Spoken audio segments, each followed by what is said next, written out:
अस्सलाम वालेकुम dear students of 9th class. बच्चों, आज फिज़िक्स यूनिट नंबर 2 का पहला लेक्चर है। लेक्चर स्टार्ट करने से पहले मैं यूनिट नंबर 2 की इंट्रोडक्शन करवाना चाहता हूं। बच्चों, यूनिट नंबर 2 में चंद डेफिनेशंस हैं, उसके अलावा 3 इक्वेशन ऑफ मोशन है जिनको हमने प्रूव करना है, इसके अलावा न्यूमेरिकल प्रॉब्लम्स हैं जिनको हमने सॉल्व करना है। और यूनिट नंबर 2 बोर्ड के एग्ज़ाम के लिहाज से बहुत इंपॉर्टेंट है। इसमें से डेफिनेशन से शॉर्ट क्वेश्चन और MCQs बनते हैं और इक्वेशन ऑफ मोशन 100% पेपर में एक आएगी और न्यूमेरिकल प्रॉब्लम जो है वो भी आएगा 5 मार्क्स का और इक्वेशन ऑफ मोशन 4 मार्क्स की आएगी। तो आपने इस चैप्टर को अच्छी तरह से तैयार करना है। तो यूनिट नंबर 2 चैप्टर का नाम क्या है? काइनेमैटिक्स। तो इस चैप्टर का नाम है काइनेमैटिक्स। काइनेमैटिक्स क्या है? Kinematics is the study of motion of an object. Kinematics जो है वो ऑब्जेक्ट की मोशन की स्टडी के बारे में है, विद और discussing the cause of motion, जिसमें हम मोशन की काज को स्टडी नहीं करेंगे।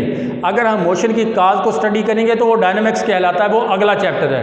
तो इस चैप्टर में हमने सिर्फ काइनेमैटिक्स को स्टडी करना है। तो काइनेमैटिक्स क्या है?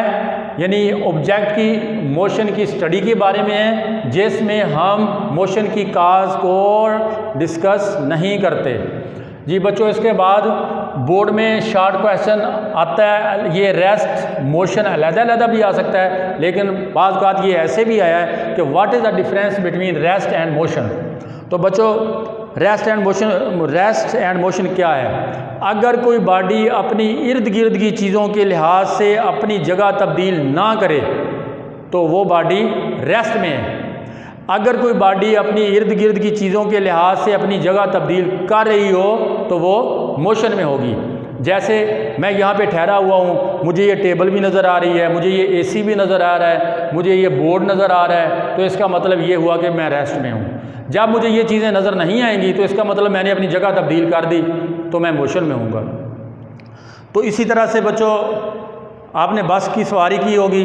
बस में जब आप बैठ जाते हैं तो आप साथ वाली सवारी देखते हैं वहीं बैठी हुई है, हालांकि बस तो भाग रही है, तो आप देखते हैं कि वही सवारी आपको नज़र आ रही है, वही साथ वाली सीट पे जो बंदा बैठा हुआ नज़र आ रहा है, सारा कुछ आपको अंदर जूं का तू नज़र आ रहा है। बस बेशक 400 किलोमीटर सफ़र तय कर जाए, लेकिन आपको हर चीज़ उसी तरह नज़र आ रही है। तो इनसाइड इसका मतलब आप जो हैं रेस्ट में हैं। लेकिन आप जब बाहर नज़र दौड़ाते हैं तो आपको दरख्त भागते हुए नज़र आते हैं, चीज़ें बिल्डिंग्स भागती हुई नज़र आती हैं, तो हर चीज़ जो है वो अपनी जगह तब्दील कर रही है। तो इसका मतलब ये हुआ कि अगर हम बाहर देखें तो हम मोशन में हैं। तो इस तरह से फिर इसकी डेफिनेशन क्या हुई? Rest, a body is said to be at rest.